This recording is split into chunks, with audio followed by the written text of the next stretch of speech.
This is another Michael Knowles video. Michael Knowles, if you're not familiar with him, I did a video on him before. He's basically a Daily Wire second stringer, complete idiot, and he is also a massive transphobe who does not understand science. And he's going to showcase that for us here. So let's check out this Michael Knowles video called "Does Gender Surgery Solve Confusion?"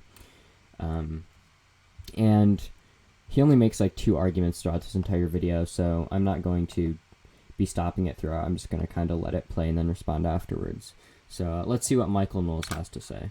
A lot of what you said here, your point that males and females and gender and sex don't differ independently, that was a good one. But my question when you started talking about transgender or sexual reassignment surgery, you used the terms it shouldn't be indulged in. So is that a stance as to I'll stick with adults specifically. Is that a stance on gender reassignment surgery or hormone therapy for adults? Would you be against those? Yes, absolutely, I would be. As is the doctor who pioneered the surgery, and the reason for this is that obviously people who have this condition of gender confusion have much higher rates of anxiety, of depression, of suicide, and there is no scientific evidence that any of that decreases after the surgery. And as a number of people who still practice the surgery have recently testified, there have been increasing rates of regret and trying to undo the surgery, which is very difficult. The difficulty with the transgender question is you have to ask, is this man who thinks he's a woman really a woman, or is this man who thinks he's a woman a man? It seems that the answer is clearly the latter. He is a man. Who is to benefit by indulging the delusion that he is other than he is, that he should pay $50,000 to mutilate his body with an equal chance of having depression and suicide and regret afterward? Who is to benefit from that? It seems nice. It seems in a very shallow way like the compassionate thing to do, because we don't want to look anybody in their eyes and tell them that they're mistaken about something, but they are, and it's not compassionate to allow people to go on in delusion and to harm themselves in the process. So I sort of have a secondary question on that. So would you be, if, say, I don't know the specifics of the efficacy of sexual reassignment surgery and hormone therapy, but let's take for the sake of argument that you're correct on that point, that there's no significant decrease in related symptoms of anxiety or depression or whatever. Would you, if it was the other way, would you then support it? So you were sort of making two different arguments there that seem to be in contradiction. Well, the place where my argument begins and ends is that it does nobody any good, and it is a delusion, but it does nobody any good. If one were to say it is a delusion, but it dramatically reduces rates of anxiety or depression, then I suppose, like any other experimental treatment for a psychological condition, it could be tried, it could be indulged in certain well-regulated areas. Absolutely. I mean, that's what we do in medicine. That's how we innovate in medicine to treat conditions, which we all admit are conditions, which are mental illnesses. But until that time, I see no reason to do it. I think it is political activism that is exploiting an extraordinarily small minority of troubled people, and I think it's very wicked to do it. First of all, I like the line. Okay, so Michael Knowles basically made two arguments there. He said, for one, he says there's no scientific evidence to suggest that gender reassignment surgery betters, or like gender transitioning operations better the psychological well-being of transgender people. He says that there's no evidence to suggest that this is the case. So let's look at some evidence that suggests that this is the case, because there is actually quite a bit.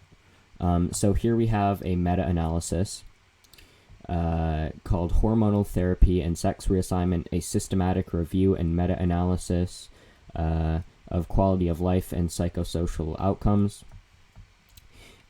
This was a meta-analysis of 28 different studies on the effects of gender transitioning operations on the well-being of transgender people. They used a random effects meta-analysis method, controlled for methodological soundness, etc. This looked at over 1,000 transgender people, and the results of the study found that after reassignment, sex reassignment, 80% of individuals with gender dysphoria reported significant improvement in gender dysphoria. 78% reported significant improvement in psychological outcomes. 80% reported significant improvement in quality of life. And 72% reported significant improvement in sexual function.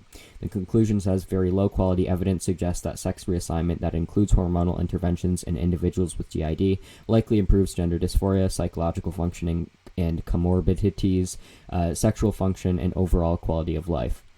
So Granted, the authors do admit this is sort of low-quality evidence. I mean, it was done like a decade ago, when there was less studies on the matter.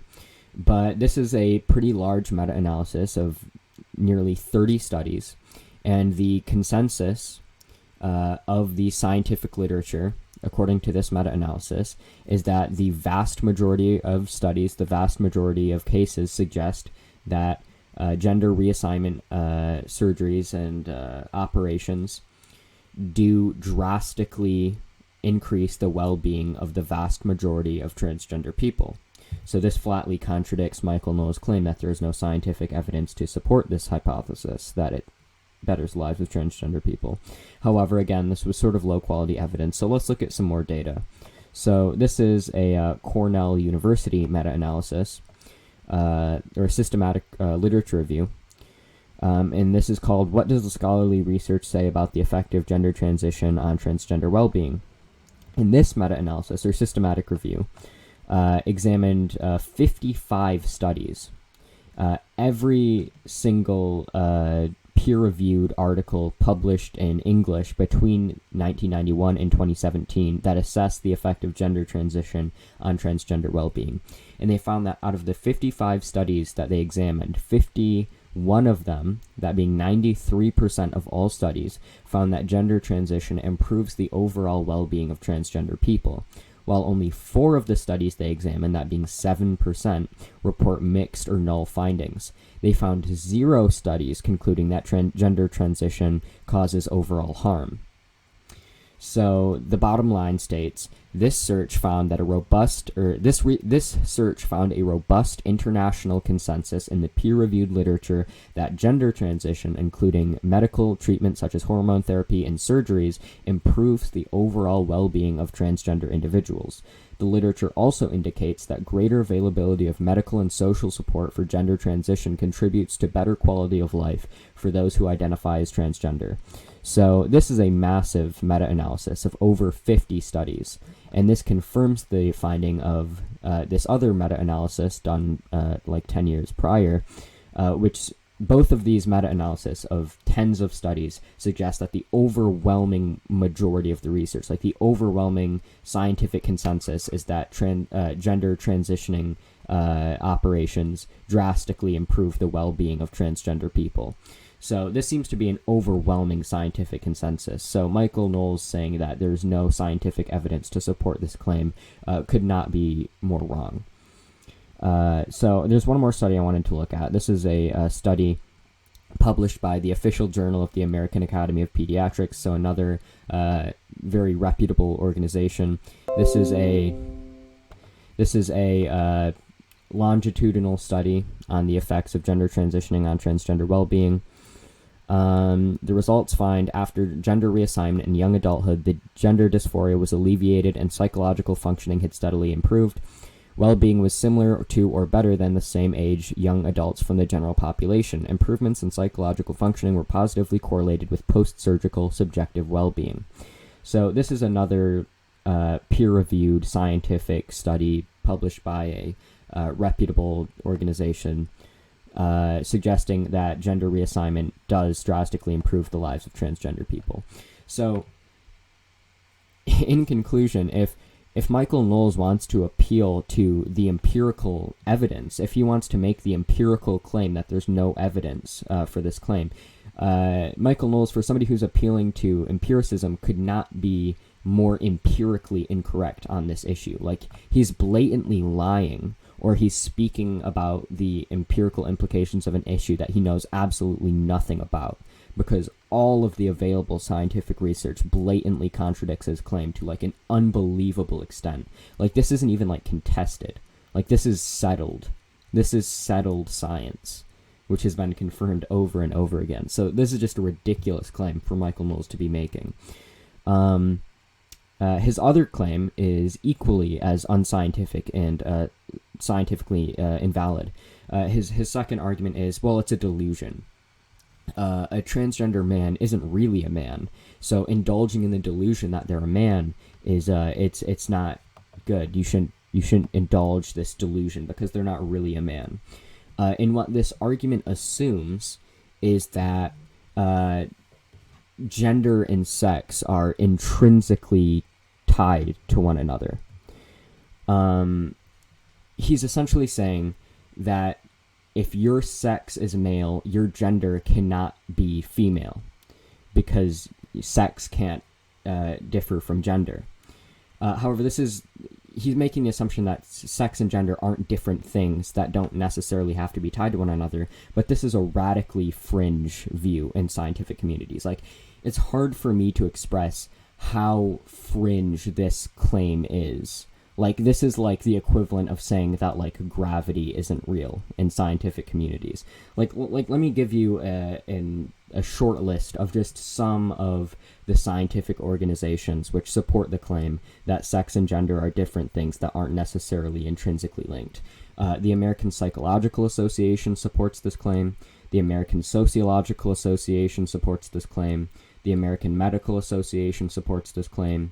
The American Academy of Pediatricians supports this claim. The American Journal of Physiology supports this claim.